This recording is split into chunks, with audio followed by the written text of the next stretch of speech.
não vai ser uma palestra, vai ser um bate-papo, tá?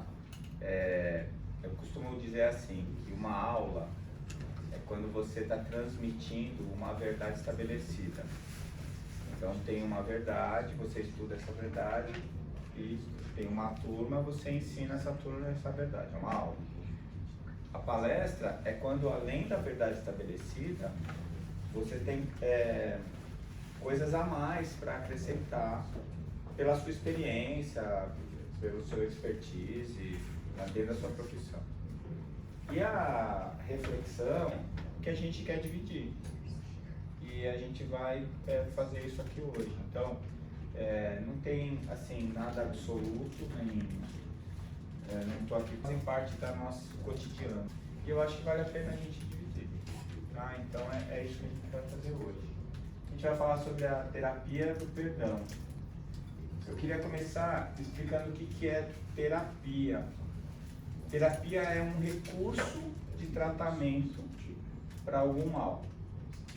O conjunto de recursos, terapia, você vai tomar o antibiótico que está com infecção. Tem a terapia cirúrgica, que é a cirurgia que você vai fazer para tirar o apêndice, né? E tem a terapia da analgesia, para tirar a dor. Tudo isso é o tratamento da apendicite. Então, o perdão é uma ferramenta do tratamento, é uma terapia. E a gente vai entender por quê, tá? Vamos começar do começo, como eu diria, né? O que é um arrependimento? Arrependimento, o ato de arrepender-se. Eu busquei isso no dicionário de português, né? E lá no dicionário está escrito que arrepender-se é o pesar sincero de um ato ou omissão. Ou seja, você fez alguma coisa, ou você deixou de fazer alguma coisa e percebeu que não foi legal. E aí você se arrepende, tá? Esse é o ato de arrepender-se, certo? Ou então, mudança de deliberação. O que significa isso? Eu estou agindo de uma determinada maneira e eu percebo que aquilo lá não está dando certo. E aí eu resolvo mudar o rumo. Nas duas situações eu estou me arrependendo. Vamos ver se vocês concordam comigo. O que é esse arrepender-se? É diagnóstico de erro. Então, se eu me arrependo, eu estou percebendo, através desse arrependimento, que eu estou errado em algo. Isso é um ponto fundamental. Por quê? Você só aprende quando você percebe algo errado e descobre uma forma certa de lidar com aquilo. Então, se eu não me arrepender, eu não diagnostico o erro. Então, eu não corrijo e também não aprendo. Então, esse é o primeiro ponto mais importante da nossa trajetória, é a capacidade de arrepender-se, né? Eu sempre conto isso. Tem uma cunhadinha minha, que é mais jovem, e ela fez uma tatuagem no pé, vivendo sem arrependimentos. E ela veio me mostrar a tatuagem toda feliz. Eu não sabia o que eu fazia quando eu li, né? Eu falei, vou falar que tá errado, né? Nossa, que bonito, parabéns e tal. E se você vive sem arrependimento, significa que você vive sem aprender. Que você vive no erro. Que o seu orgulho é maior que a sua capacidade de correção da sua trajetória, né? Então, muito importante o arrependimento. Então, assim, a gente deve se arrepender? Não, a gente precisa se arrepender. Toda vez que a gente errar, a gente vai se arrepender. Ah, eu não erro. Tá, então pode ir embora, vamos parar a conversa aqui, né? Se você acha que você não erra, acho que você não tinha nem saído de casa para vir aqui hoje, né? Falar sobre a terapia do perdão. E tem gente que é assim, pensa pior, né? Quer dizer, esse está num estágio tão precoce, né? Que ele ainda não está na condição de fazer o diagnóstico, para então tentar fazer a terapêutica, né? Dentro do erro dele. Então, enquanto a gente estiver nessa trajetória de aprendizado, a gente vai cometer erros e a gente vai aprender. eu costumo dizer assim, vamos aprender a andar de bicicleta? Vamos. Aí você vai pegar uma bicicleta, vai subir na bicicleta, sobe na bicicleta e sai andando? Não, vai ter dificuldade, vai cair, vai ralar o joelho. A hora que você acha que você aprendeu aí, é que você começa a andar mais rápido, você toma aquele tombão que quebra o braço, né? E aí um dia você vai subir na bicicleta e você vai ser tão hábil na bicicleta que você pode fazer até malabarismo com a bicicleta. Mas quando você começou, você precisava cair, errar. O aprendizado, ele é composto de tentativas. E quanto menos a gente sabe sobre aquilo que a gente está aprendendo, mais a gente erra. Você vai aprender foi aprender a operar. Eu comecei a aprender a operar em pano, dando ponto no pano. Depois a gente foi para o animal de experimentação. Aí quando eu fui operar o meu primeiro paciente, tinha um professor ali, só deixou eu fazer algumas coisas, o que ele achou que eu era capaz de fazer. E aí o tempo foi passando, depois de 35 anos de formado, eu acho que eu já sei operar. Mas eu fiz muita coisa errada lá no começo, porque eu estava aprendendo. Então, se você tem a noção de que você está aprendendo algo novo, você tem que ter a noção de que você vai errar muito. E se você está aprendendo e acha que não está errando, está faltando arrependimento. Está faltando o diagnóstico do erro, o que é grave, né? É grave. Então, enquanto a gente estiver nesse caminho de aprendizado, e não sei se eu estou dando uma boa notícia ou uma má notícia, ou se vocês já sabem disso, mas vai demorar para terminar, né? E não é nem nessa encarnação, a gente está no meio dessa conversa aí, então a gente ainda vai errar muito, muito. E isso a gente faz o que com isso? Diagnostica. Ó, isso aqui não está certo, vou tentar melhorar, né? Você vai tentar acertar um alvo, você atirou muito baixo, você vai subir. Se foi muito para a direita, você vai para a esquerda. E assim você vai indo até começar a acertar o alvo.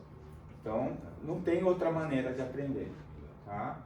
Então, toda vez que a gente errar, se a gente está aprendendo e está errando, precisa diagnosticar o erro, né? Agora, se você for orgulhoso, aí você não vai ter espaço para o arrependimento. E quando você perceber o seu erro, você substitui o arrependimento por uma outra coisa, que é a culpa, né? Eu vou falar um pouquinho melhor sobre isso, mas vocês já estão começando a perceber assim, o arrependimento é saudável, necessário. A culpa já é um caminho de orgulho, né? Já é um caminho de vaidade, porque você se sentir culpado é você dizer assim para você mesmo, como é que eu errei? Como assim eu errei? Por que eu errei? Bom, você errou porque você está aprendendo. Ah, mas eu não podia ter errado. Bom, se você está aprendendo, você vai errar, né? Então, quando você diagnosticou o erro, você tem dois caminhos para seguir. É o da responsabilidade ou o da culpa. Ou a culpa é você pegar um chicotinho, sentar na beira da estrada e ficar batendo nas suas costas com o chicotinho. Eu não presto para nada, eu sou uma porcaria. Bom, quem que você está ajudando? Ninguém. Para onde você está indo? Para lugar nenhum. E a responsabilidade é aquele que olhou e falou assim, nossa, errei. Foi mal. O que eu vou fazer agora? Bom, vou assumir a responsabilidade do meu erro. O que eu posso fazer para consertar? Né? Vocês conhecem a história de Paulo de Tarso? Nas portas da cidade de Damasco, que ele está indo lá para torturar e matar em nome de Deus, e ele vê Jesus e cai do cavalo E na hora que ele percebe o erro dele, o que ele fez? Ah, eu não presto para nada, ah, não. Ele pergunta, Senhor, o que queres que eu faça? E aí ele se transforma no maior apóstolo de Jesus. Ele tinha todos os motivos para se sentir culpado e ficar se martirizando. Mas o que ele fez? Foi trabalhar. Foi corrigir as bobagens que ele fez no passado. Né? Depois a gente pode até voltar nesse assunto, mas assim, eu cheguei à conclusão que dá muito menos trabalho se sentir culpado do que ser responsável. Porque você se sentir culpado, as pessoas vão falar, você vai falar assim, ah, mas eu não presto pra nada mesmo. Ah, mas eu só faço bobagem.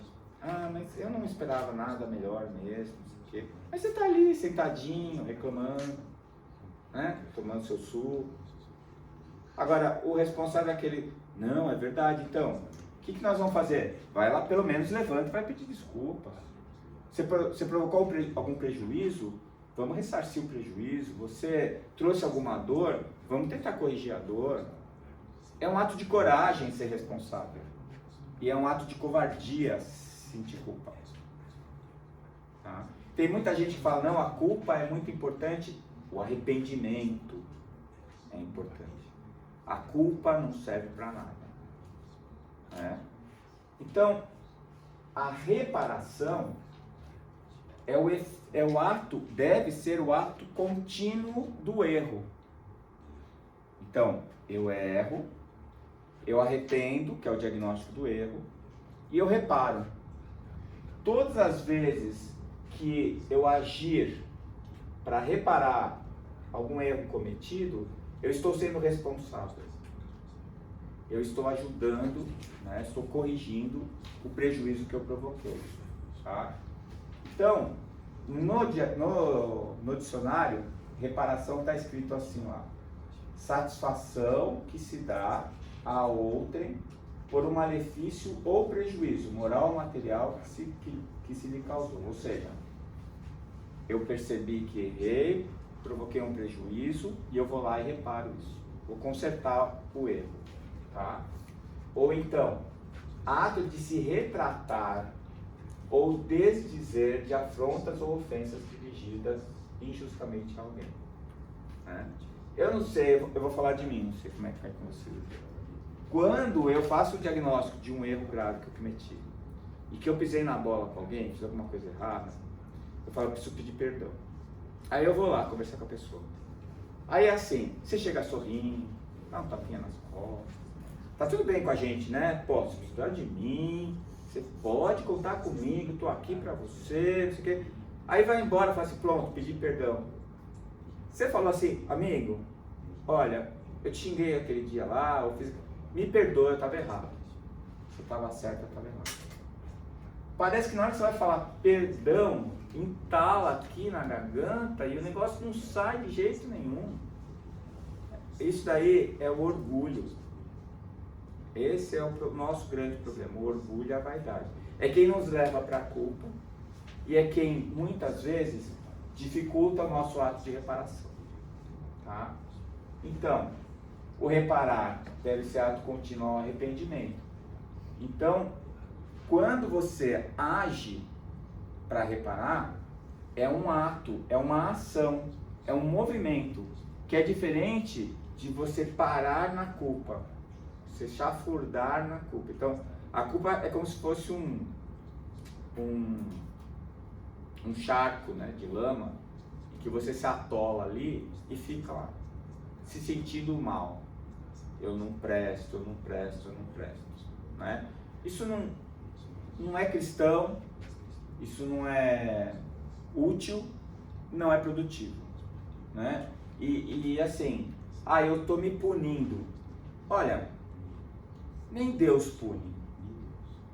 Deus corrige. Ele te oferece a oportunidade de correção. Não, ele não pune. Né? Então essa história também, que é uma herança que a gente tem da tradição judaico-cristã, de que você vai ser castigado por Deus porque você pecou. A palavra pecado ela significa errar o alvo. Só erra o alvo quem tentou acertar. Então, o pecado faz parte da nossa vida. E você acha que Deus não ia perdoar a gente pela nossa tentativa de acertar? Claro que não. Mas Ele tem que mostrar o caminho certo. E é a partir deste movimento que a gente encontra a reparação da ação de tentar corrigir, tá? Os nossos erros, tá? E quando a gente faz isso, é sempre um processo de aprendizado. Então, errar, perceber o erro e tentar corrigi-lo são fases de um processo pedagógico, em que você está aprendendo coisas novas, coisas importantes para você, tá? Então, é sempre proativo e produtivo e consolida o aprendizado, tá? Assim, é o diploma, você recebe o diploma no momento em que você consegue pedir o perdão, em que você consegue admitir o seu erro, tá?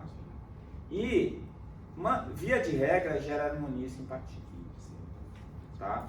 Pelo menos de lá pra cá, né? Às vezes você vai lá pedir desculpa, mas sai com raiva. Então, na verdade, já é muito, sabe? Porque você está fazendo um esforço para acertar, pelo menos. Eu já acho melhor do que ficar em casa se culpando e batendo com o chicotinho nas costas. Eu acho que já faz... É um ato já de evolução. Então, qual é a diferença entre culpa e responsabilidade? Vamos esclarecer melhor essa área, né? A culpa, também no dicionário, está escrito lá que é uma falta voluntária. Ou seja, eu seria culpado, e isso, se tiver alguém ligado ao direito, eu não sei como é que é o direito aqui nos Estados Unidos, mas lá, para a ordem jurídica no Brasil, isso daqui que eu estou falando não vale. Eles dão outro significado para essas palavras.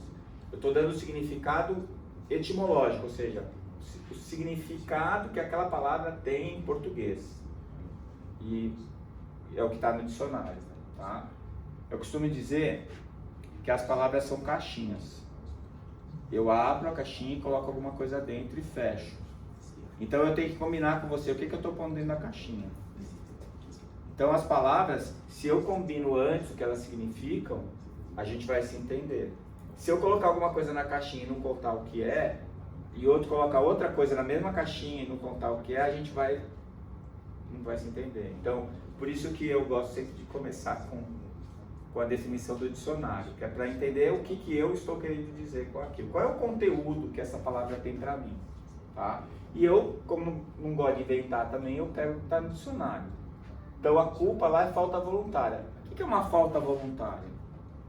Eu sei que está errado, eu sei que não é para fazer e eu faço.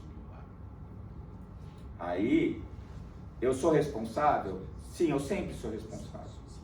Todos os meus atos, os meus pensamentos, as minhas palavras vão produzir uma consequência. E a responsabilidade disso é minha. Sejam boas ou más. Porque eu também não faço a coisa errada. Fiz quando a gente acerta. Então, o que eu estiver fazendo de bom ou de mal vai provocar um efeito. Esse efeito é a responsabilidade. A origem foi o meu ato. A culpa, ela está ligada a um erro que foi premeditado, proposital, tá? E aí a gente pode conversar um pouquinho melhor sobre isso, nós vamos voltar lá. Mas e responsabilidade? Qualidade ou condição de responsável. O que significa isso? Que dá lugar a, que é causa de algo. Então, se eu fui causa de algo, eu sou responsável. Então, se eu tenho um filho de 1 ano, eles já estão grandes, já são adultos, mas eu dou um copo de água para ele. E ele vai na sala, segurando o copo de água. Acabou de aprender a andar. O que vai acontecer? Vai derrubar. Ele é culpado? Não. Ele é responsável?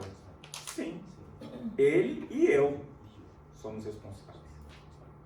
Então, uma das coisas que eu procurei sempre fazer com os meus filhos era assim.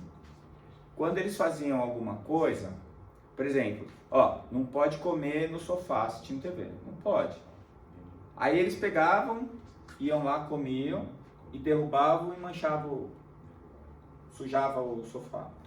O que eu vou fazer? Eu vou culpá-lo? Então, se eu for culpá-lo, eu vou botar ele de castigo, eu vou deixar ele no quarto sem TV. Mas em vez de culpá-lo, eu vou responsabilizá-lo. E assim, filho, você viu que eu te falei que não era para comer? É por isso que eu te falei, olha, agora manchou o sofá. Seguinte, vamos limpar o sofá.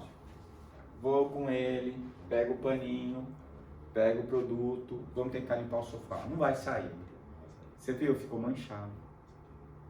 Agora, a gente gastou dinheiro e o sofá da gente ficou manchado porque você comeu aquilo. Então, da próxima vez, filho, não come, para não acontecer isso. Então, o que eu fiz? Eu mostrei para ele a responsabilidade que ele tinha sobre o que aconteceu.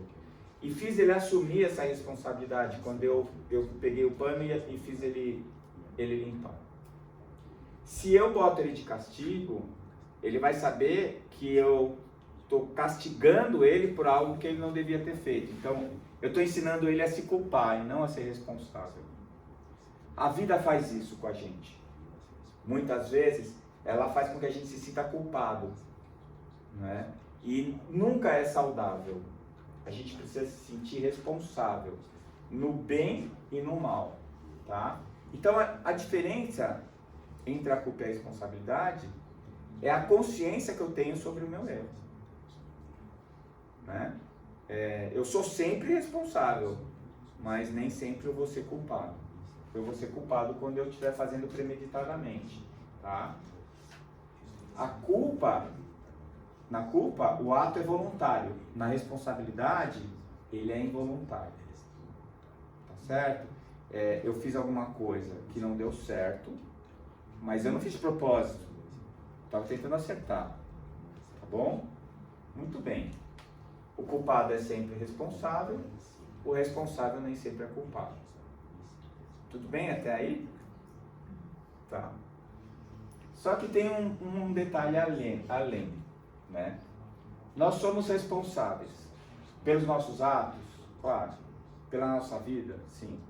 Pela nossa felicidade, sim. Pela nossa felicidade, também. Pelos nossos caminhos, sim. A gente escolhe todos os dias. A vida é feita de escolhas. Você levantou de manhã cedo, você já escolheu se você ia desligar o despertador e virar para o lado ou levantar para ir trabalhar. Quando você abriu o armário, você decidiu a roupa que você ia pôr, é outra decisão. Quando você chegou na cozinha, você decidiu se ia tomar café ou vou tomar um suco, ou hoje eu estou com preguiça de fazer café, vou comer uma fruta. Você está tomando decisão o tempo inteiro. Essas decisões muitas vezes não fazem muita diferença. Às vezes faz. Eu decidi sair de casa sem agasalho e fez um frio danado e eu fiquei gripado. É consequência de uma escolha. Agora, tem outras escolhas, né? Quem é do Brasil ou de outro país, em algum momento vocês escolheram vir para cá, para os Estados Unidos. Foi uma escolha difícil. E vocês assumiram as responsabilidades. Porque toda escolha, ela significa abrir mão de alguma coisa. Você tem dois caminhos, o A e o B. Se eu escolher o A, eu estou abrindo mão do B. Se eu escolher o B, eu estou abrindo mão do A. E o engraçado é que a grama do vizinho é sempre mais verde. Então é assim, você escolheu o A e fala assim, nossa, eu devia ter ido pelo B. A primeira coisa ruim que acontece no caminho A, você começa a achar que você devia ter ido no B. E o outro que foi pelo B fica pensando assim, olha, ele tá com cara de feliz. Eu acho que eu devia ter ido pelo caminho A. Não é verdade? Porque a gente tem essa coisa assim, a gente acha que... E a gente quer tudo, né? A gente quer que tudo dê certo o tempo inteiro.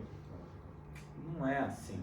Quando a gente é mais novo, a gente faz mais isso, né? Depois, com a idade, a gente vai vendo que não tem jeito. Mas de quem que é a responsabilidade? Eu conheço muita gente, como eu sou médico há muito tempo, eu conheço muito paciente que às vezes entra e fala assim, doutor, nada dá certo na minha vida, as pessoas não gostam de mim, eu dei muito azar, né? Teve uma vez que veio uma senhora falar comigo, ela falou assim, doutor, eu sou filha única, mas eu fui uma filha excelente, eu cuidei muito bem dos meus pais, aí eu casei, fui uma ótima esposa, tive 2 filhos, eu fui a melhor mãe possível, por que ninguém gosta de mim? O que você fala para uma alma dessa? Me conta. Sim, minha filha, você foi tão boa, por que ninguém gostou de você, né? Porque você não foi tão boa assim. Não é? Você errou feio, né? E ainda está errando, porque o que está faltando para ela? O arrependimento.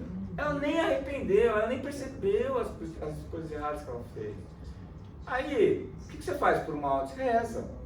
Não tenho o que falar para ela, né? Eu vou falar o que para ela? Que pena, né? Então, às vezes me pega de pá virado, às vezes eu falo umas verdades, assim, não sei se dá muito certo, né? Uma vez uma paciente falou assim para mim, doutor, eu tô aqui com dor de estômago, eu faço a parte de gastroenterologia. Eu tô aqui com dor de estômago, mas eu sei por quê. Por quê? É por causa da minha... Eu sou professora, a diretora da minha escola me persegue. Porque ela não sei o que, ficou falando mal da diretora. Eu deixo falar, que às vezes eu chamo de consulta terapêutica. O paciente vai lá e drena, né? Fala mal, esvazia e tá mais leve. Aí eu dou um remedinho, fica bom. Aí, beleza. No outro dia voltou ela. E aí, você melhorou? Não melhorei. Ou sua diretora tá pegando... Não, são as minhas colegas. Por que elas pegam no meu pé? Porque não sei o que, falou mal das colegas.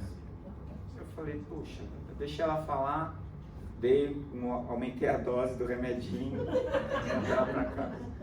Da terceira vez ela voltou, e aí? Doutor, eu não sei mais o que fazer, porque eu não melhoro, não sei o que. E começou a falar mal dos filhos. Mãe falando mal de filho é mau prognóstico, né? Só que naquele dia eu tava meio de pá virada, assim, eu tava meio de mau humor. Ela terminou de falar e falou assim, escuta, sua diretora é ruim, te persegue. As tuas colegas são ruins, te perseguem. O teu marido é ruim, te persegue. Os teus filhos são ruins, te perseguem. Eu acho que quem tá errado é você. Ela virou para mim e falou assim, o senhor não alisa não, né, doutora? Eu falei, você veio aqui para eu alisar, você veio com o cara errado. E eu achei que ela nunca mais ia aparecer no meu consultório. Pois ela é minha paciente já faz uns 5 anos. Passou a dor de estômago, ou então ela não tem mais coragem de me falar que está com a dor. Não é? Então é assim, o diagnóstico do arrependimento, do teu erro, é a primeira coisa que você tem que fazer. E quando tem tudo dando errado na sua vida, é sinal de que você está conduzindo errado a sua vida, não que a vida é ruim para você. A vida dá coisas boas e coisas ruins para todo mundo. Agora, a vida te dá limão, faça limonadas, né? Se a vida te dá dificuldades, aprende com as dificuldades, supera, né? Agora, você ficar reclamando, terceirizando a responsabilidade da sua vida, não é legal, é uma coisa ruim. Então, responsabilidade é tudo, né? É o principal. Agora, a culpa. Algum de vocês se lembra de ter feito alguma coisa que você sabia que ia dar errado e você fez mesmo assim, de propósito? Se tipo assim, eu vou me ferrar com isso aqui, vai dar tudo errado, mas eu vou fazer assim mesmo, porque eu me odeio. Mesmo quando a gente faz coisa errada, tipo assim, vou passar no farol vermelho, você sabe que é errado, mas você faz porque você acha que ninguém está olhando, que não vai dar nada, senão você não fazia. Então assim, essa história de que a culpa é eu errar de propósito, é uma coisa que eu não tenho certeza se existe. Porque mesmo quando a gente está fazendo coisa errada, e a gente sabe que está fazendo coisa errada, no fundo a gente acha que vai dar certo. Por isso que a gente faz. Né? Por isso que assim, em lugares que tem impunidade, tem mais gente fazendo coisa errada. Porque as pessoas estão apostando que não vai dar nada para elas. Né? Então, eu tenho uma certa dificuldade para aceitar que a gente seja genuinamente culpado das coisas que a gente faz errado. Quando eu falo isso, dá a impressão que eu estou querendo passar a mão na cabeça, falar assim, olha, você é super legal. Não é isso que eu estou falando, não. Eu estou falando que a culpa, primeiro, que é sempre um caminho ruim. E segundo, que eu acho que ela nunca é genuína. E se ela for genuína, no momento em que você diagnosticou o erro, é a hora de você mudar o seletor de culpa para responsabilidade. E em vez de ficar se lamentando, corrigir, reparar. Tá? Então, a gente tem que ter, para ser culpado, consciência plena do erro cometido. E eu acho que isso é uma coisa difícil. A gente chegar perto disso, mas eu acho que de verdade isso não acontece. Tá? Minha opinião, posso estar errado. Tá? Porque é o seguinte, até onde vai o nosso livre-arbítrio? Porque eu fazer voluntariamente, eu escolher voluntariamente um erro grave, quer dizer que eu tenho total condição de fazer aquela escolha, né? E o nosso livre-arbítrio, ele é limitado ao nosso nível de consciência, tá? Deixa eu dar um exemplo prático. Você vai num restaurante, entra lá no restaurante, o garçom fala assim, pois não, o que o senhor vai comer?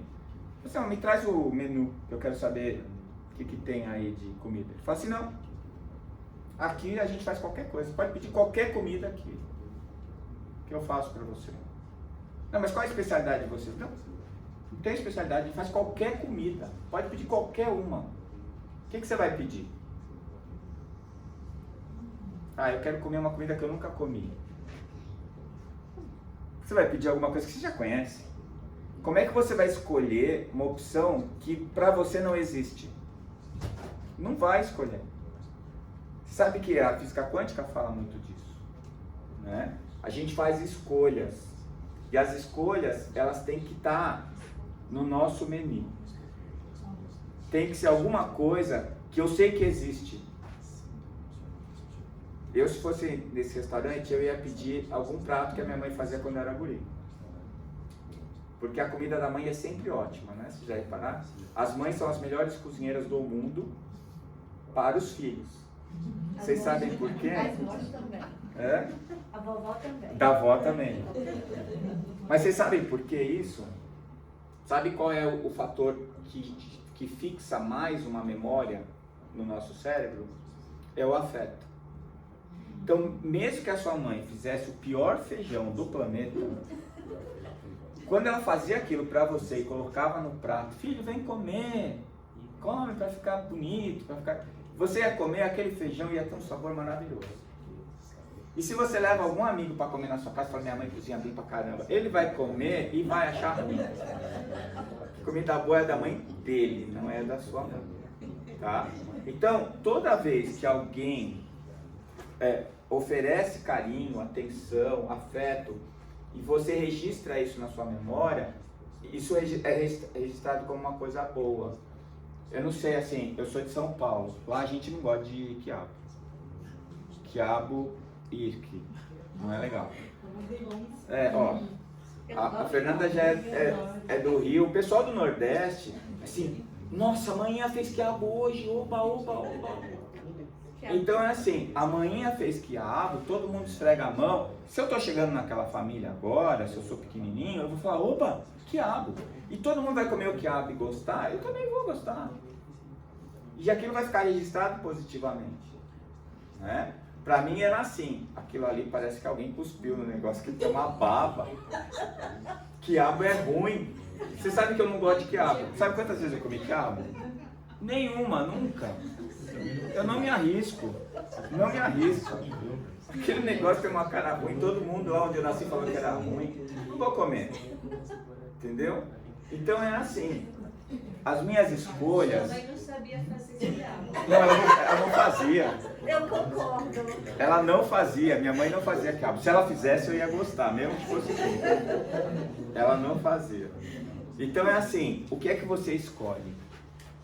Você escolhe o que pra você tem significado positivo. É isso que você escolhe. Eu não vou escolher alguma coisa que eu não conheço. Entende? Se eu chegar pra você e falar assim, tem uma comida que chama, sei lá, lembrei, o kiwi. Vocês sabem o que é kiwi? Aquela frutinha. Quando eu era novo, kiwi não existia. O japonês inventou aquilo em algum momento, em algum ponto da trajetória, né? E aí, alguém me apresentou aquilo ali. Você quer comer isso aqui? O que é isso? É uma fruta. Fruta? Como é que chama? Kiwi. Aí eu olhei. Por fora, ela parece um coquinho, não parece? porque ela é marrom, peludinha. Eu já imaginei que ela fosse dura. Eu fui pegar, ela era mole. Eu falei, opa, kiwi é uma fruta japonesa que parece um coquinho, mas é mole. Aí eu fui cortar o kiwi, como é que eu esperava que tivesse dentro? Que fosse branco e tivesse água. Só que era verde. Eu falei, nossa, um coquinho pequeno, mole, que é verde por dentro. E aí eu olhei e falei assim, nossa, isso aqui parece um pouco morango verde. Aí, bom, então é um coquinho mole, verde, que parece morango por dentro. Agora eu vou experimentar. E o kiwi tem gosto de quê? De kiwi. Gente, eu tive que gerar um circuito no meu cérebro, totalmente novo, só para aquela fruta japonesa. Eu comparei o aspecto com o coco, porque eu conheci o coco. Eu comparei a consistência, comparei a imagem, mas o sabor não tinha com o que comparar. E aí eu tive que abrir uma gavetinha no meu cérebro escrito kiwi. E eu coloquei lá, é uma japonesa marrom, parece um pouquinho mole, mas é verde, parece um tomate, um morango verde, mas tem um gosto que é o gosto de kiwi. Haja caixinha, né? Então assim, percebe como quando você é apresentado alguma coisa nova, como o seu cérebro fica randomizando para comparar com outras coisas. Uma vez falaram para mim, vamos comer rã? Rã? Mas rã é gostoso? É uma delícia. Tem gosto de quê? De frango. Ah, se tem gosto de frango, eu vou comer o frango. Por que eu vou comer a rã? Não é? Pelo menos eu não tenho que ver aquele bicho se esfregando na panela, que ele fica se mexendo lá, né? Então, o nosso cérebro funciona assim. A gente faz comparação. Não tem como eu escolher alguma coisa que eu não sei que existe. Entende? E isso vale muito no nosso livre-arbítrio. Porque a gente precisa, o livre-arbítrio que a gente tem, ele é diretamente proporcional ao meu nível de consciência. A consciência que eu tenho do que é certo e do que é errado. É só você pegar uma criança pequenininha, ela não sabe que está fazendo coisa errada. Não é? A maior parte das vezes. Às vezes ela até sabe que você falou que não pode, mas ela não sabe por que não pode. Então ela faz, para saber até onde ela vai, qual é o limite. E esse comportamento a gente leva pela nossa vida. Né? E a gente faz isso com 60, com 70, com 80, a gente continua fazendo. É só uma área, é só você estar num terreno em que é novo para você. Entende? E esse terreno novo pode ser um ambiente diferente, pode ser uma pessoa nova que entrou para o convívio da sua família, pode ser um namorado novo, uma namorada, pode ser qualquer coisa, um emprego novo, qualquer coisa, tá? Então, eu sempre falo, e além disso tem aquilo, né? Você escolheu o que você comeu de manhã? Hoje? Mais ou menos. Eu escolhi o que estava na mesa, o que estava na geladeira, né? Você escolheu o que você vestiu hoje de manhã? E eu falo assim, que depois que eu estudei física quântica, eu comecei a entender minha mulher. Porque ela abre o armário e fala assim, eu não tenho roupa. Eu olho e vejo aquele lotado de roupa, né? Quer dizer, o que ela não está vendo lá? Ela não está vendo que ela imaginou que ela queria vestir. Porque assim, ela tem uma calça nova que ela achou super bonita e que ela comprou. Aí ela imagina uma blusa que combina com a calça. Ela abre o armário, não está lá a blusa. Eu falo que o dia que inventarem um armário quântico, aí resolve o problema dela, né? Então, ela não escolhe o que ela veste, ela faz adaptações do que ela gostaria de vestir, né? Você escolheu o que você vai fazer hoje, você fez um planejamento. Mas se você fez ou não, às vezes depende do que está acontecendo. E o que você... coisas que vão muito além da sua capacidade. Você escolheu se ia fazer sol. Você sabe que o meu filho, o mais velho, quando ele nasceu, toda vez que anoitecia, ele chorava. E ele falava assim, eu não gosto que anoitece, eu não gosto da noite. Pai, para, eu não quero, eu quero que fique dia. Eu falei assim, filho, eu lamento por você, porque você vai chorar todos os dias da sua vida. Porque todos os dias vai anoitecer. Você querendo que anoiteça, você não querendo que anoiteça, vai anoitecer. Eu acho melhor você parar de chorar e aceitar. procurar coisas legais para fazer à noite. Porque vai anoitecer, você querendo ou não. Então, o nosso livre-arbítrio, ele existe, claro, é uma lei divina o livre-arbítrio. Ninguém consegue obrigar você a acreditar em algo. Você vai acreditar se você quiser. As pessoas podem te influenciar, mas elas não podem te obrigar, porque existe o livre-arbítrio, não é? Por isso que eu falo muito isso para os meus alunos na faculdade de medicina. Você nunca vai curar ninguém, porque quem se cura é o paciente. Você vai ajudá-los a encontrar a cura. Jesus falava assim, a tua fé te curou. Ele nunca falou, eu te curei. E ainda completava, vai, não peques mais. Ou seja, você estava doente porque você errou. Percebeu o erro? Errou o alvo, pecado. Errou o alvo. Então, da próxima vez, mira no alvo. Acerta o alvo. E aí você não vai adoecer de novo. Então, a responsabilidade é nossa, sempre. Mas a culpa não. Gente, eu não sei se vocês vão concordar comigo. Eu acho culpa a pior coisa que você pode sentir na vida. A pior coisa. Ela só traz dor e sofrimento. Para você e para os outros. Larga a mão disso. Larga a mão. É cultuada a culpa na tradição judaico-cristã. Né? O culpado que se autoflagela, que vai de joelho, que... Meu, esquece. Hein? Ninguém ganha com isso. Agora, assuma a sua responsabilidade. Assuma todas as consequências das suas escolhas. Porque é a única alternativa que você tem para continuar seguindo o seu caminho. Né? Esse é o grande detalhe. Tá bom? Bom, as consequências, né? Que é a nossa responsabilidade. Então, o meio, ele oferece as escolhas e a gente vai escolher, vai decidir. Então, que nem eu falei para vocês. Você vai no restaurante, tem lá os pratos para você escolher. Você vai fazer a escolha. Tá? E aí, dentro dessas opções escolhidas, você vai experimentar. Se as consequências forem positivas, você tende a repetir. Se forem negativas, você não vai fazer mais. Tá? Muitas coisas você até sabe. Então, olha, não pode fumar que dá câncer de pulmão. Aí o cara continua fumando, porque ele fala assim, é a gente se enganando, né? Ah, mas eu conheço tanta gente que não morreu de câncer de pulmão. Mas isso aí é uma bobagem, porque não sei o que. Hoje em dia, então, com esse negócio de rede social, a coisa mais fácil é falar bobagem. Todo mundo acredita. É só você botar no Facebook. Né? Então, a gente está vendo cada vez mais isso acontecer. Ele é responsável? Sim. Ele é culpado de ter o câncer de pulmão? Talvez não. Aliás, eu acho que não. Mas ele é responsável. E o que ele vai fazer com isso? Assumir as responsabilidades. Vai ter que operar, vai ter que fazer radioterapia, vai fazer quimioterapia e vai assumir as consequências daquilo que ele fez. Tá certo? É assim, não tem outra alternativa. Tá? Então, tem um velho ditado, né, lá no Brasil, que diz que a ocasião faz o ladrão. Né? É mentira. A ocasião revela o ladrão. Sabe por quê? Porque quem não é ladrão, não vai ser ladrão porque tem oportunidade. Se tem a oportunidade de ser robô, é porque você sempre foi ladrão. Você só não teve a chance de mostrar a sua habilidade. Né? Então, é assim, você encontra uma coisa que não é sua e você devolve porque tem alguém filmando, não é porque você é honesto, é porque você está com medo da consequência. Não é verdade?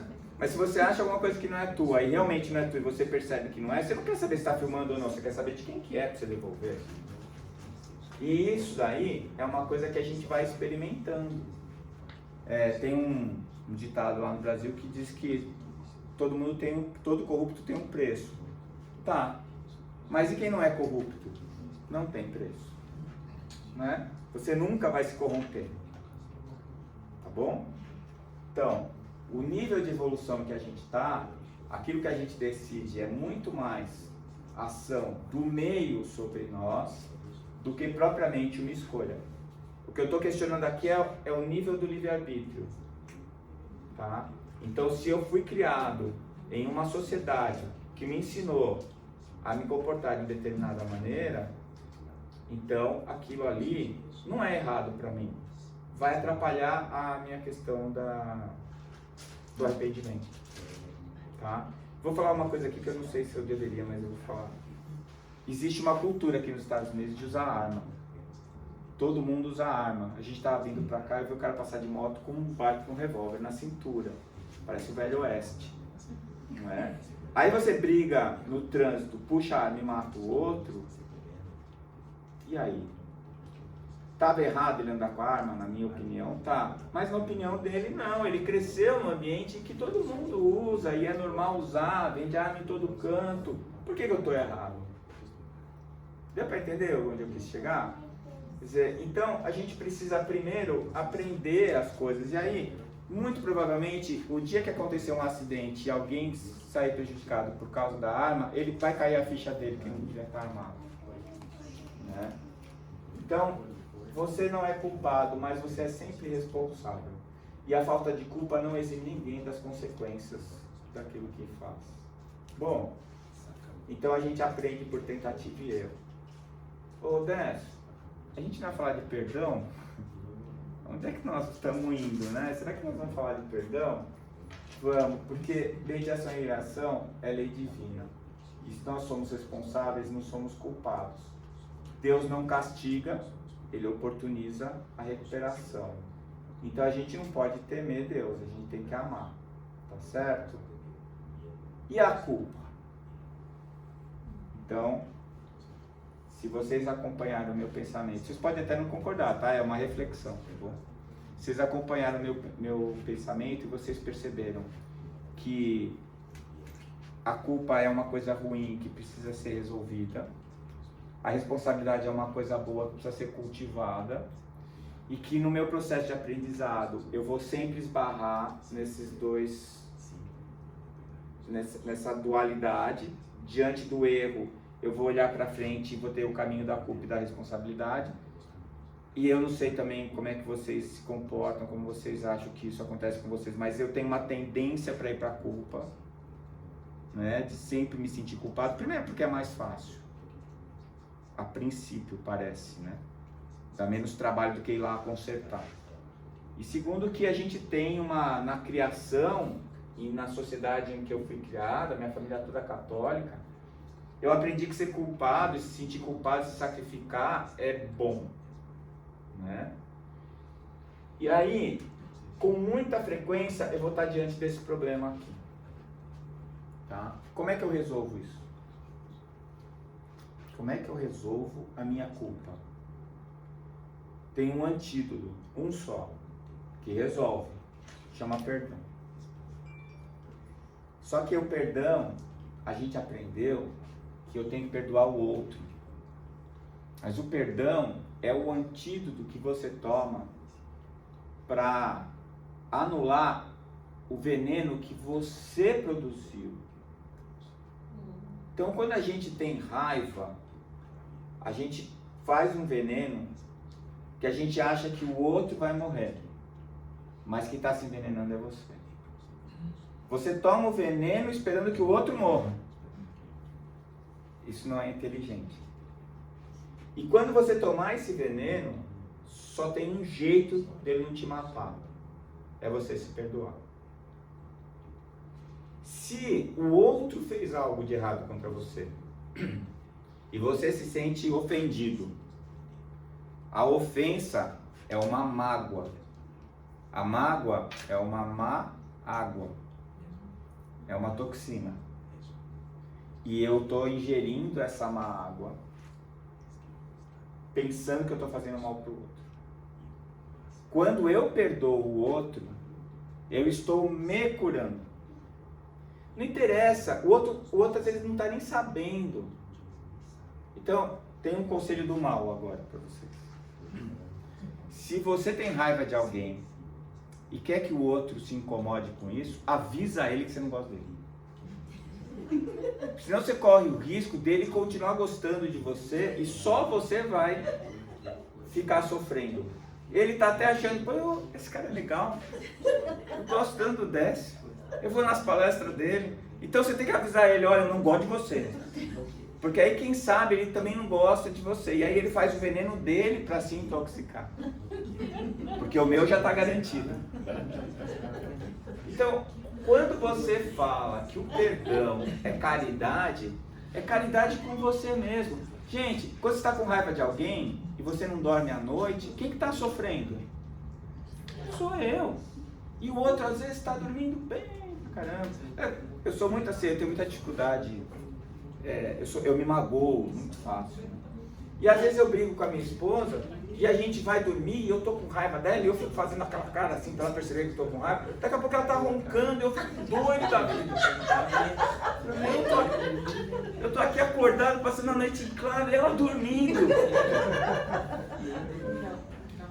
Sou só eu que tô me intoxicando, sozinho. Não tem outro jeito, isso é a lei divina. Você sabe que eu acho isso tão perfeito, né? Se eu quero o mal, a hora que eu emito o mal, eu me intoxico.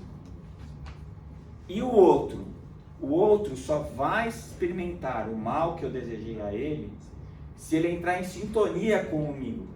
Por isso você tem que avisar ele que você não gosta dele. Para ele baixar o nível de vibração dele e entrar em sintonia com você. Aí nós dois vamos morrer junto, abraçado. Eu e ele. Entendeu?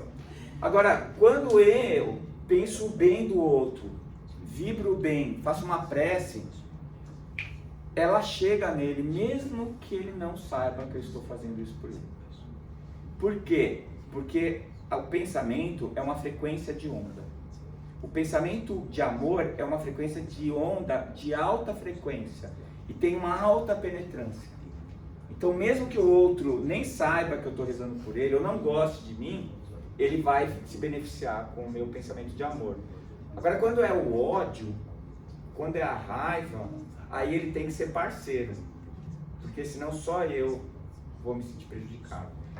E do mesmo maneira que o meu pensamento de ódio desorganiza o meu perispírito quando eu penso o ódio, quando eu penso o amor, eu me harmonizo. Então é sempre salutogênico, sempre produz saúde o pensamento de amor. Então a culpa é uma doença e o único tratamento é o perdão. Só que o perdão, ele tem esse efeito quando você se perdoa pelos seus erros e perdoando o outro pelo erro alheio. Aí a gente entra numa outra situação, que eu também não sei se vocês vão concordar comigo. Eu tenho mais facilidade de perdoar o outro do que de me perdoar. Por quê?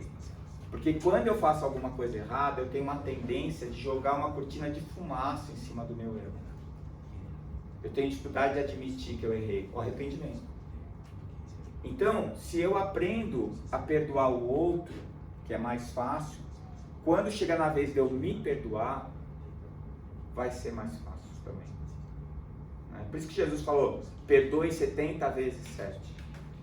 Se eu for usar o conselho de Jesus e perdoar 70 vezes 7, antes do meio-dia já acabou o meu estoque de perdão. Antes do meio-dia. Porque eu acho que todo mundo, isso é coisa de criança, né? O nosso ego infantil. Eu acho que todo mundo tem que entender o que eu preciso, o que eu quero e me atender. E às vezes as pessoas estão com problemas piores que os meus. Às vezes elas não estão nem olhando para mim e nem tem que olhar mesmo. Então, a gente se sentir magoado ou ofendido é sempre sinal de orgulho, de vaidade. Tá certo? Bom, agora que eu falei isso, vocês nunca mais vão sentir esse problema, né? Bom, se vocês encontrarem um jeito de resolver isso, me avisa, porque eu estou tentando resolver também. Mas você sabe que eu acho que facilitou muito quando eu tomei consciência disso. Porque primeiro eu sinto, eu tenho raiva, e depois eu penso, nossa, se eu tô com raiva dele porque ele me prejudicou, a última coisa que eu tenho que fazer é ter raiva dele. Porque aí o que vai acontecer? Aí realmente ele vai estar me atingindo. Ele não consegue me atingir se eu desenvolver a minha capacidade de amar de uma forma que eu não me sinta traído, ofendido, magoado. Isso é uma coisa assim, que vai ser tranquilo quando a gente aprender a amar incondicionalmente. Né? Por enquanto, não rola. Mas se eu estiver pensando nisso, vai facilitar. Eu vou encontrar caminhos, estratégias, para eu conseguir, às vezes, driblar o meu orgulho e a minha vaidade. Tá certo? Então, a culpa provoca autocondenação, nos leva ao sofrimento, e isso tem também uma diferençazinha entre dor e sofrimento. A dor é inevitável, o sofrimento é optativo. Tá? Porque o que é a dor? A dor é o vento batendo no bambu, provocando uma força que faz o bambu vergar. Né? Só que o bambu faz o quê? Ele aceita o vento e ele verga. Quando o vento passa, ele volta para a posição. Se o bambu não vergasse e o vento fosse tão forte que quebrasse o bambu nunca mais vai voltar para a posição. A dor é o vento. O bambu aceitar isso e vergar chama resiliência. E com resiliência não tem sofrimento. Então o sofrimento é a resistência que nós oferecemos à dor. A dor é sempre um sinal de alerta de algo que está errado e que pede uma providência para que aquilo pare. Né? Vocês sabem por que paciente com lepra, mal de Hansen, tem necrose e aquelas lesões graves? Porque eles param de sentir dor. E aí ele bota um sapato apertado, faz uma bolha, ele não percebe, a bolha vira uma ferida, necrosa o pé, tem que amputar. Porque ele não sentiu dor. O diabético que para de sentir dor, às vezes tem que amputar o pé. Então a dor, ela é ruim? Não, ela é necessária. Ninguém gosta de sentir dor, mas ela é um sinal de alerta dizendo que tem algo muito errado acontecendo. Vamos mudar. Agora, quando a dor vem e você entende a dor e busca uma forma de se livrar da dor, isso é positivo. Mas quando você se revolta com a dor, vira sofrimento. E aí também você não resolve o problema. Você só fica sofrendo. A culpa leva ao sofrimento. Porque a culpa é a minha resistência ao fato de que eu errei. Eu não aceito. Então eu sofro. Tá? Então, a culpa também não alivia a vítima do meu erro, deixa a gente imobilizado diante da vida das pessoas, porque você não faz nada, você só fica se lamentando, desabilita as nossas virtudes e impede o nosso crescimento. Tá? Culpa é inútil, é a conclusão que eu cheguei. Certo? E é onde ela nos leva, é o endereço. Isso aqui é uma imagem do umbral. Né? Por que Deus mandou essas pessoas para o umbral? Deus não mandou ninguém. Quem que mandou essas pessoas para cá? Elas mesmas. As consciências delas levaram elas para lá. Por que elas foram para lá e não foram para um outro lugar para fazer alguma coisa de bom? Porque elas estão se sentindo culpadas. E elas vão lá chafurdar a culpa. Então, assim, quando eu era guri, minha família é católica, eu tive aula de catecismo. A minha professora de catecismo, eu acho às vezes que ela me ajuda nas palestras. Era uma senhorinha que tinha uns 110 anos, quando ela dava aula. Ela era desse tamanho, mas era muito velhinha. E eu sentava na primeira fila assim, e ela falava as coisas, eu levantava a mão toda hora. Acho que ela me odiava. E eu falava assim, mas por que isso assim? Mas por quê? Mas porque ela tinha essa dificuldade. E ela me ensinou lá que quando eu morresse, eu ia chegar no céu, ia ter um velhinho de barba, São Pedro, que tinha a chave do céu. E quando eu chegasse lá, São Pedro ia ter um livro, ia estar escrito lá, Décio e Angoli Júnior. São Pedro ia abrir o livro, já falava assim, ó, você tinha 5 anos aqui, você puxou o rabo do gato, menos 1. Quando você tinha 10, você ajudou a vozinha a atravessar a rua, mais 2. E ia indo, ia piorando, né? Porque depois dos 18 a coisa começa a ficar mais pesada. Aí no final, tinha que ver qual era meu saldo. 0 mais ou menos 2, eu ia pro purgatório. De -2 para baixo, inferno. De +2 para cima, o céu. Só que assim, eu tinha certeza que o São Pedro era um santo, velhinho, bonzinho, de barba branca. Se desse alguma coisa menor que 2, -2, eu ia fazer uma cara de triste, ia fazer um beicinho, ele ia quebrar meu galho. Pelo menos para me deixar no purgatório, pelo menos. Né? Então eu estava tranquilo com isso. Eu falava assim, pode vir, morte, não tem problema. Eu resolvo com o São Pedro. Né? Aí eu conheci o Espiritismo. E agora eu acho que vai ser assim. Eu vou chegar lá e vai ter a impressão do meu perispírito, vai abrir uma tela 4D.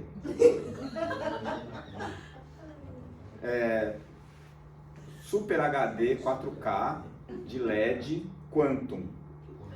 E aí vai começar a aparecer a minha vida ali.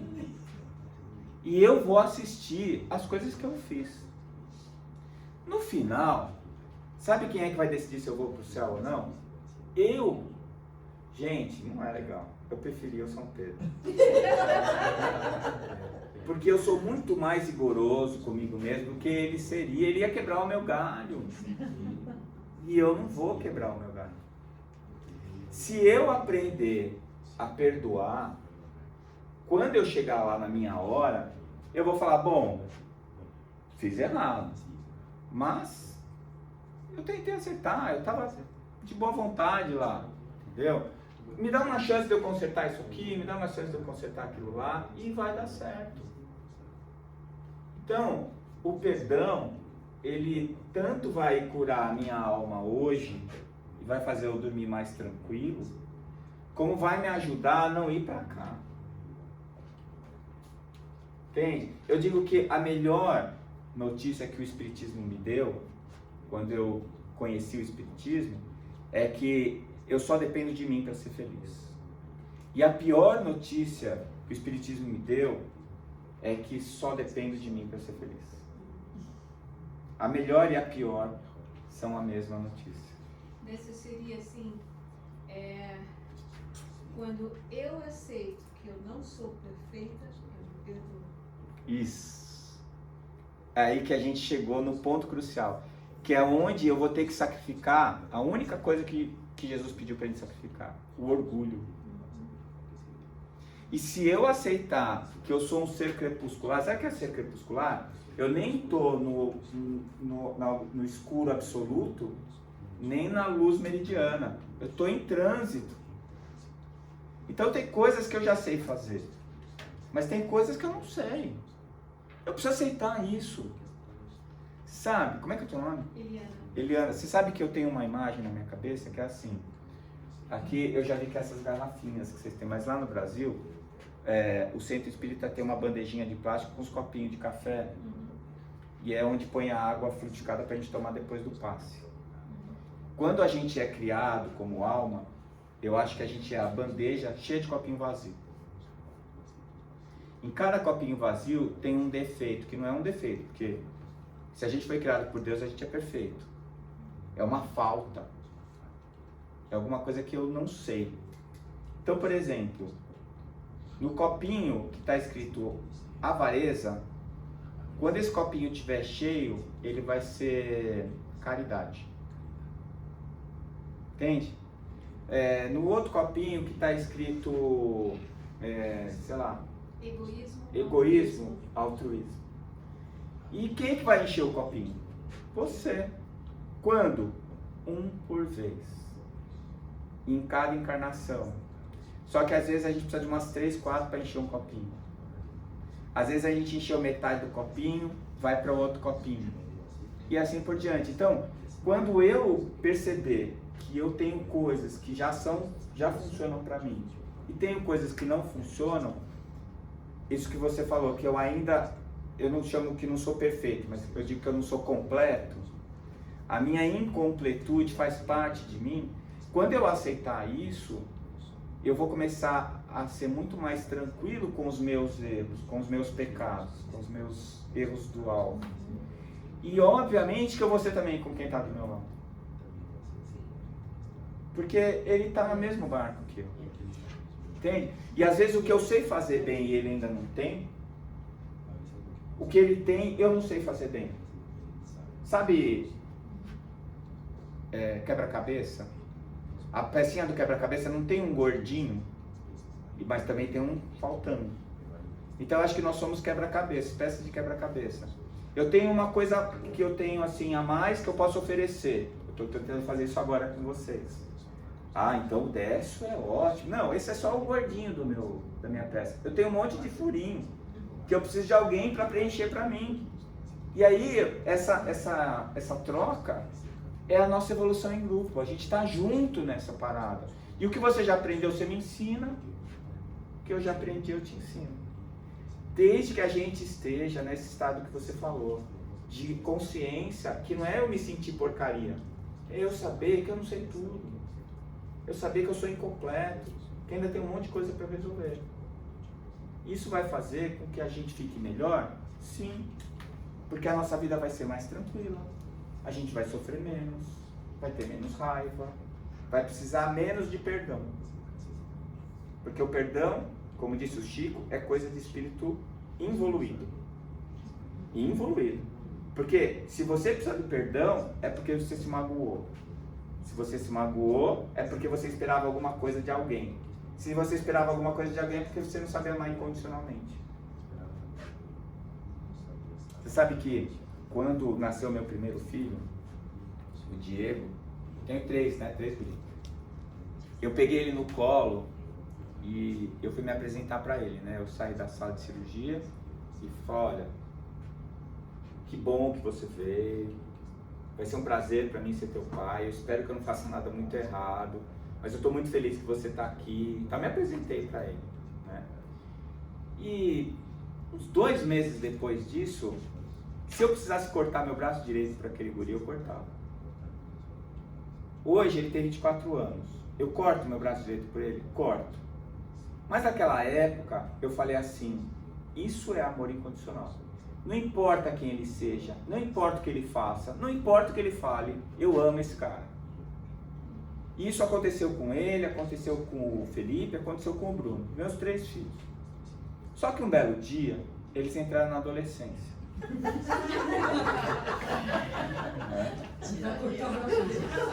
Então, eu corto o meu por eles, mas dá vontade de cortar o deles também. E sabe por que começou a me incomodar? Porque eu criei uma imagem deles na minha cabeça, que é uma expectativa, só está na minha cabeça. E quando eles entraram na adolescência, eles começaram a mostrar que eles eram quem eles eram. E aí eu tenho que aceitar e amá-los como eles são. É muito mais difícil do que amar alguém que você imagina que é. Porque a expectativa é uma ilusão que você criou na sua cabeça e que só está na sua cabeça, não existe mais em nenhum outro lugar. Nunca dá certo. Não tem como funcionar a expectativa. Você cria meta, você faz... Então, hoje eu acho que é uma maneira muito poderosa de ensinar amor incondicional. Ser pai, ser mãe. Não precisa ser filho biológico, não. Qualquer um. Qualquer pessoa que esteja do seu lado precisa de você.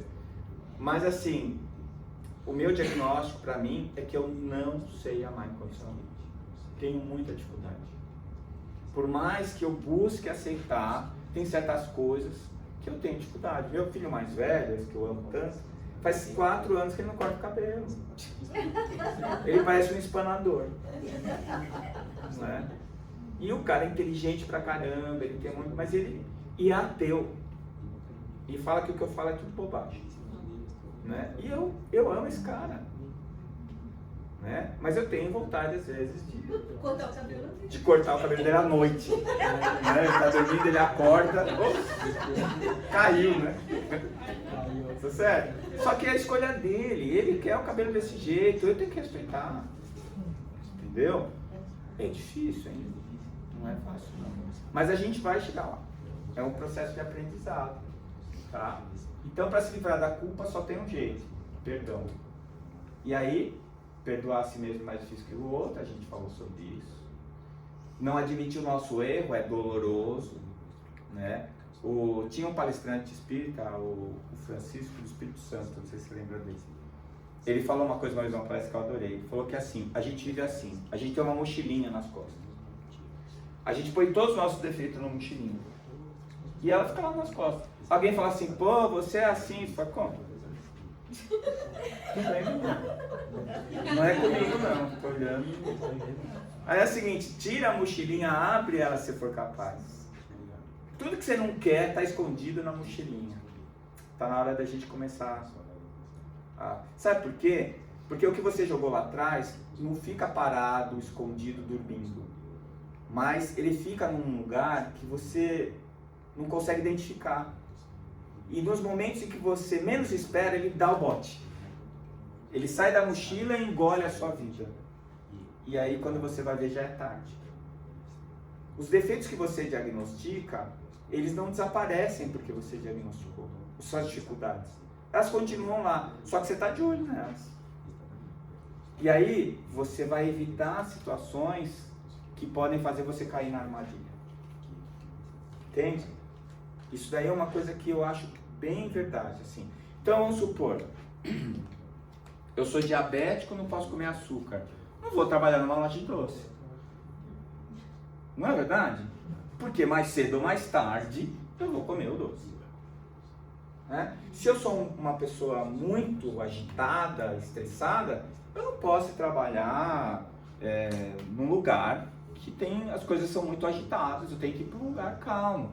Então, o fato de eu saber quem eu sou, de estabelecer as minhas dificuldades, é uma coisa útil, necessária. E isso também faz parte do meu perdão. Porque é eu saber até onde eu posso ir.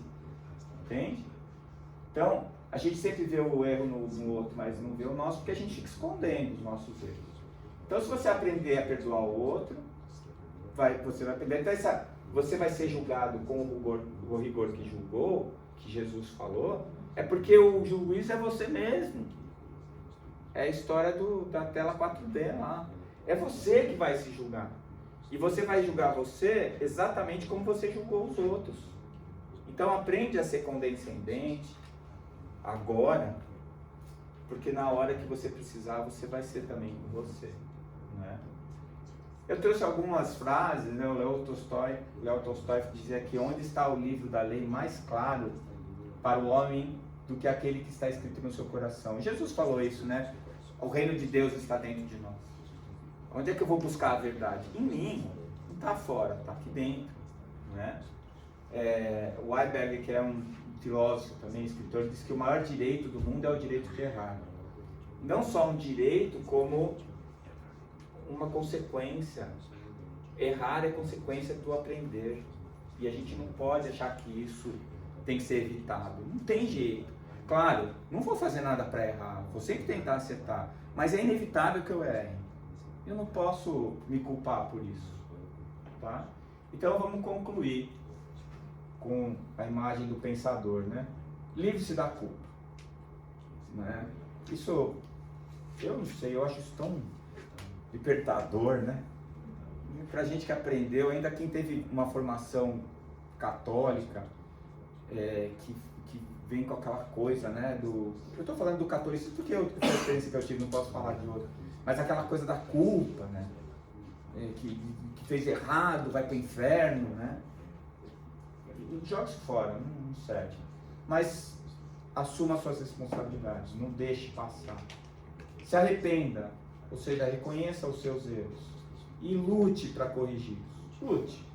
Lute porque é o que você precisa fazer nesse momento. Admita a sua falibilidade. Admita que você não está completo, que você vai ainda errar muito. Né? Porque isso faz parte do processo de aprendizado. Né? E mais importante, pare de se lamentar. Olha, quem está falando isso é alguém que a esposa chama de reclaminha. Né? Eu sou reclaminha. Eu falo, mas que droga, mas está muito quente, mas está muito frio, mas está muito alto, mas está muito baixo, está muito apertado, está muito largo. Eu sempre reclamo. E ainda bem que eu casei com ela, porque ela fica me olhando e fala assim, de novo. Né? Mas ó, eu tô aqui falando para vocês pararem de se lamentar, você vê. O ouvido mais perto da minha boca é o meu, então quem sabe. E trabalhe, gente. Não tem outro jeito de construir nada sem ser trabalhando. A gente está vivendo hoje, o Zygmunt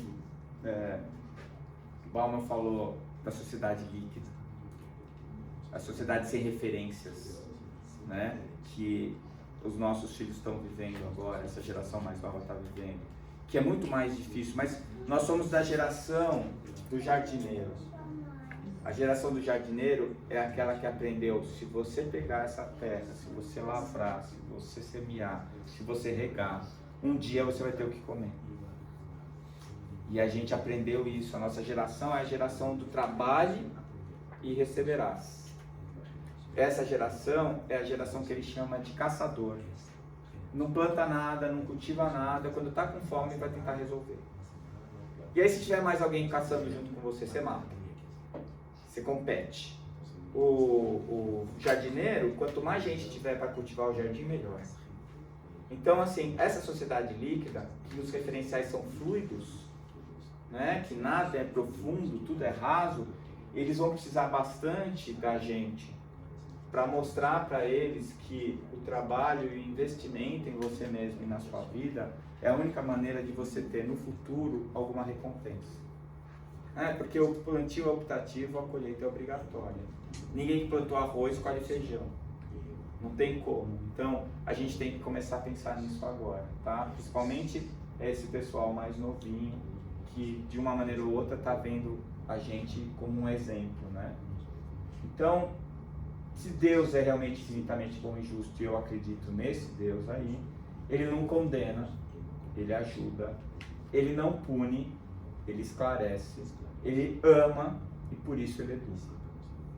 Então o Deus que castiga, que você só vai para o céu depois de pagar o último centil, e não sei o que, isso daí é um Deus antropomórfico, é um Deus que tem os defeitos humanos, não é o Deus de verdade, é um Deus com letra minúscula, não é o Deus criador, não é? E a gente precisa amá-lo e não temê-lo.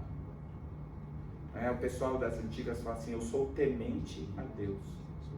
Se você tem medo do Pai, né? Tá mal, você tá no lugar errado. Não é para ter medo, é para amar. Então o crescimento espiritual vai acontecer pelo amor ou pela dor. E nesse processo arrepender-se é necessário. Expiar é consequência da culpa. Ou seja, sentir dor e sofrimento, né? Expiação, eu não trouxe a definição do dicionário, mas expiar é se autopunir. A gente não usa com esse significado em espiritismo, né? Expiação. A gente usa como formas de resgatar débitos do passado, mas débitos do passado é uma conta que você tem que pagar, né? Na verdade não é isso.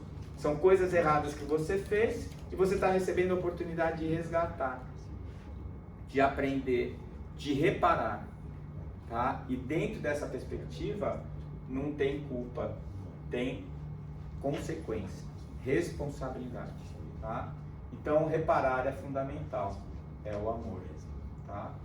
Então, reconhecer sua responsabilidade, arrepender-se e reparar. São as ações proativas para o crescimento espiritual de cada um de nós, tá? Tem um amigo muito querido meu, que ele, uma vez, eu estava num momento difícil da minha vida, e ele falou assim, Décio, todo mundo que nasce com um punhado de sementes de flor nas mãos. Se você está no meio do caminho, olhar para trás e é um deserto, a boa notícia é que todas as sementes estão na sua mão. Começa a plantar, para o seu caminho ser florido a partir de agora. O Chico falou alguma coisa parecida. Embora ninguém possa voltar atrás e fazer um novo começo, qualquer um pode começar agora para fazer um novo fim. Lembra a boa notícia do Espiritismo? A sua vida e a sua felicidade está na sua mão, que é a mesma má notícia? Então vamos usar o lado bom da notícia e vamos ser proativos na nossa recuperação, tá? Eu espero que tenha sido proveitoso. Eu estou à disposição de vocês para perguntas, não sei quanto tempo eu usei, mas eu estou... Estou à disposição de vocês. Alguém tem alguma pergunta? Obrigada, Débora. Pergunta?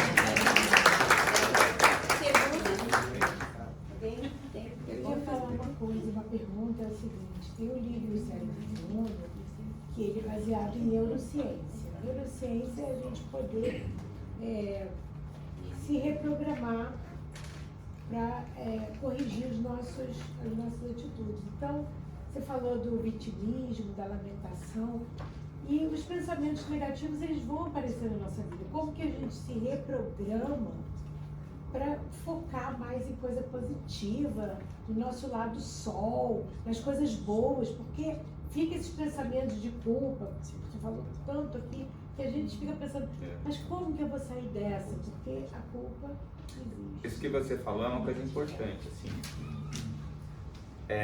Tem dois aspectos que acontecem. O primeiro deles, em termos ainda espirituais, que é a aura.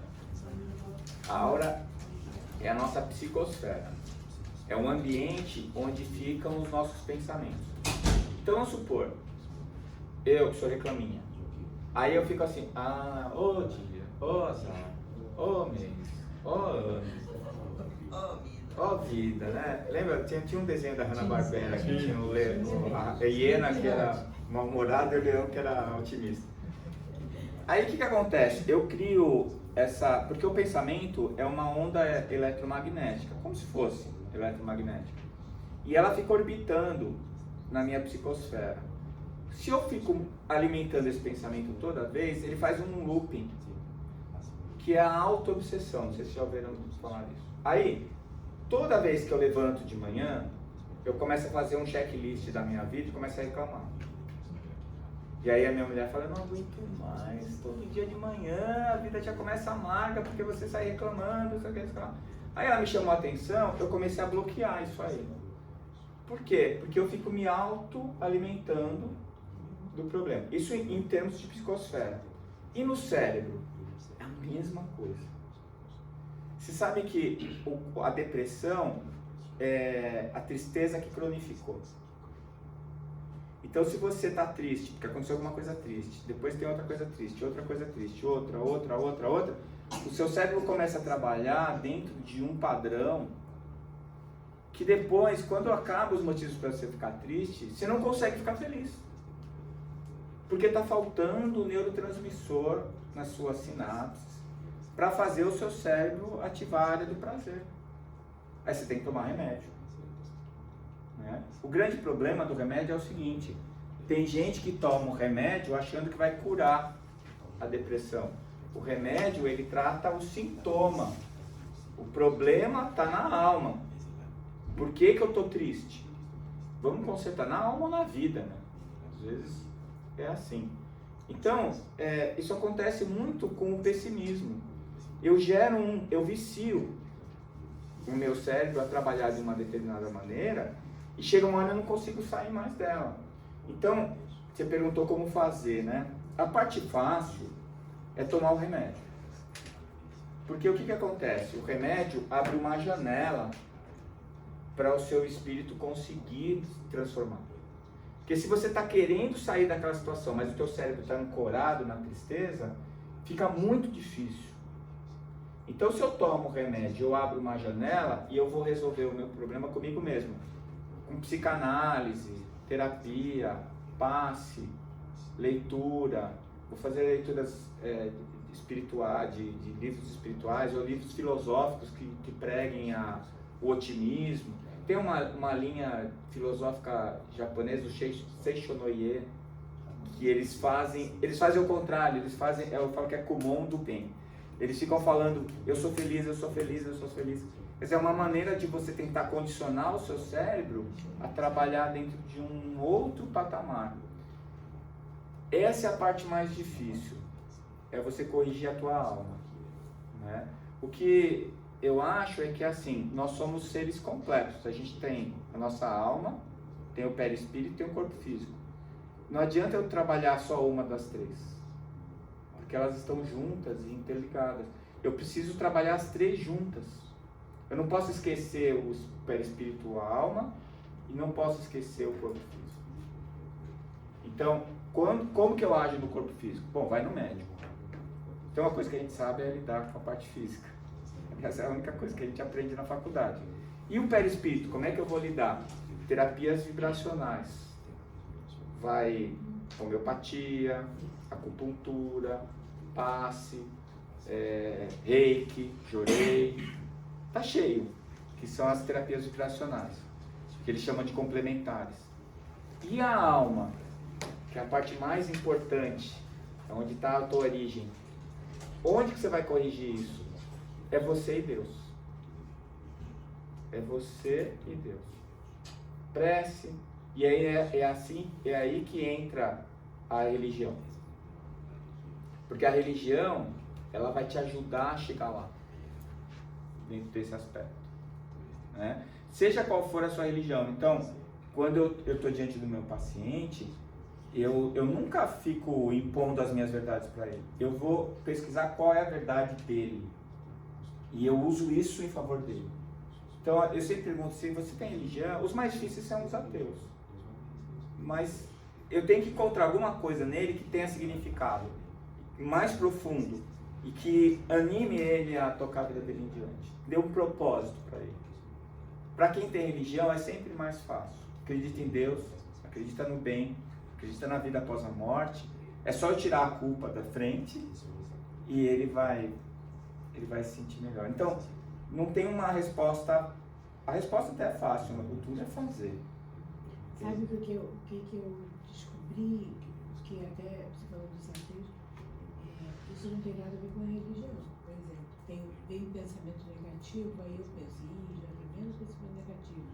Aí imediatamente penso em coisas que eu sou grata. Aí já muda aquela visão. A imagem era sombria, virou sol.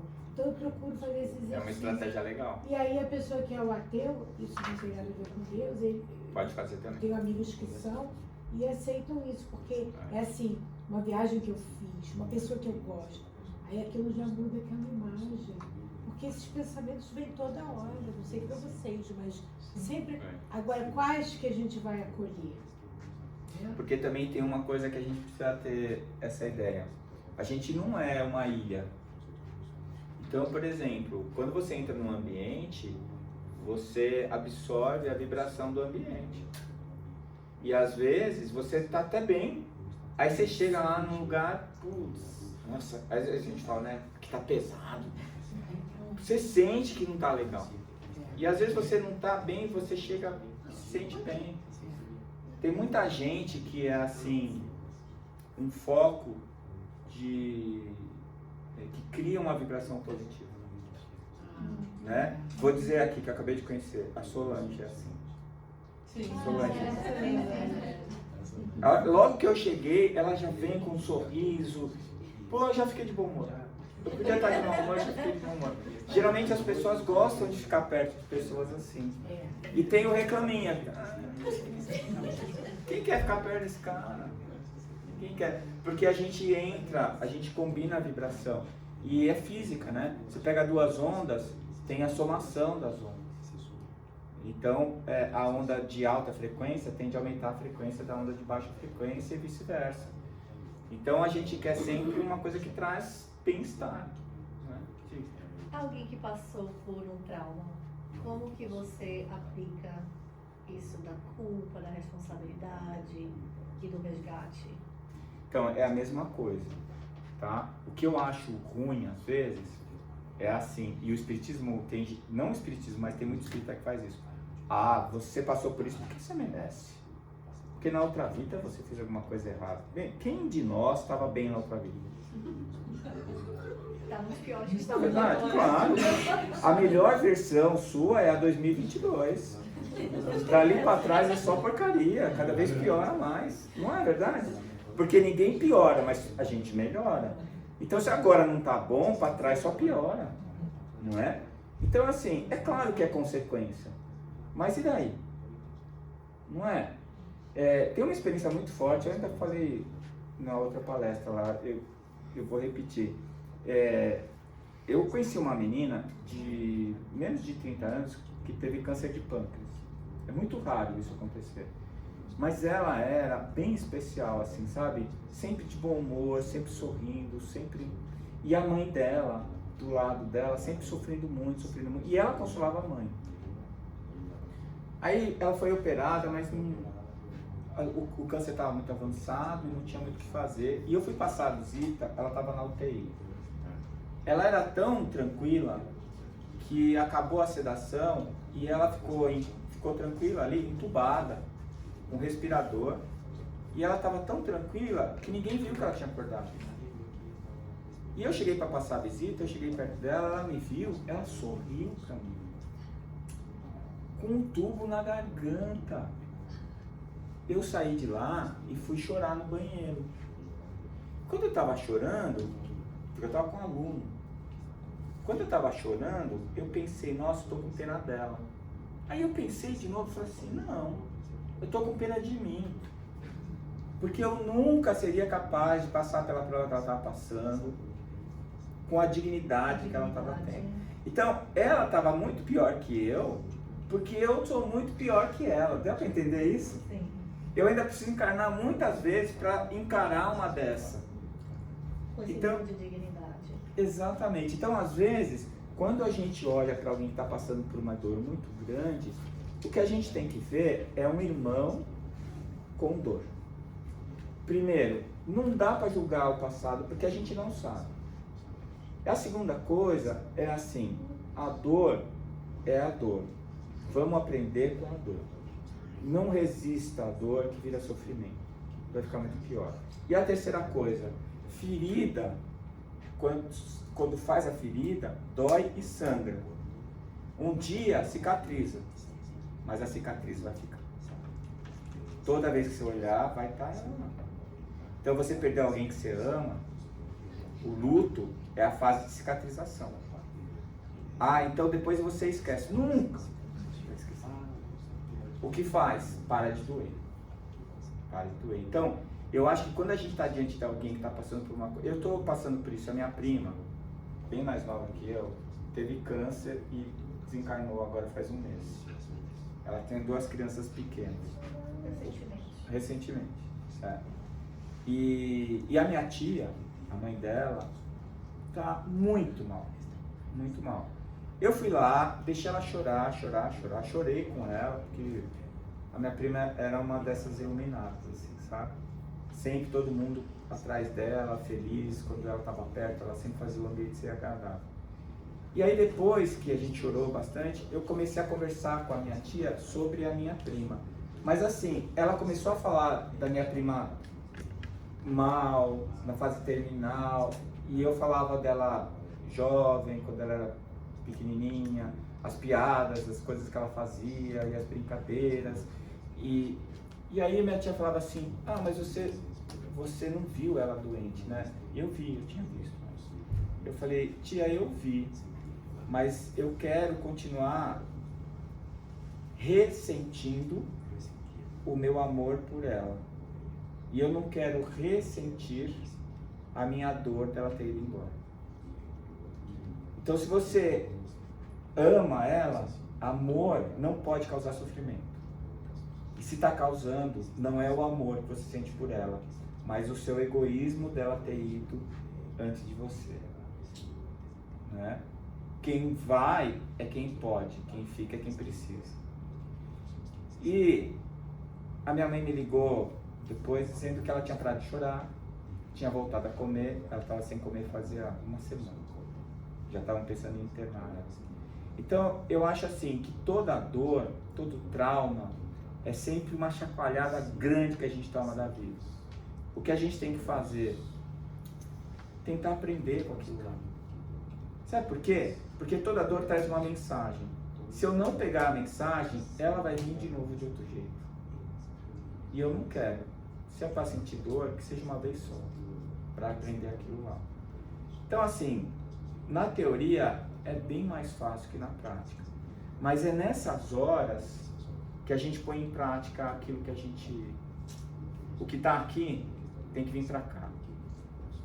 E nessas horas é a hora que eu acho que abre a tomadinha para você conectar, sabe? E se você se revolta, você não faz a conexão. Não sei se deu para você entender o que eu quis dizer. Mas eu acho que é isso. Obrigada. Outro comentário?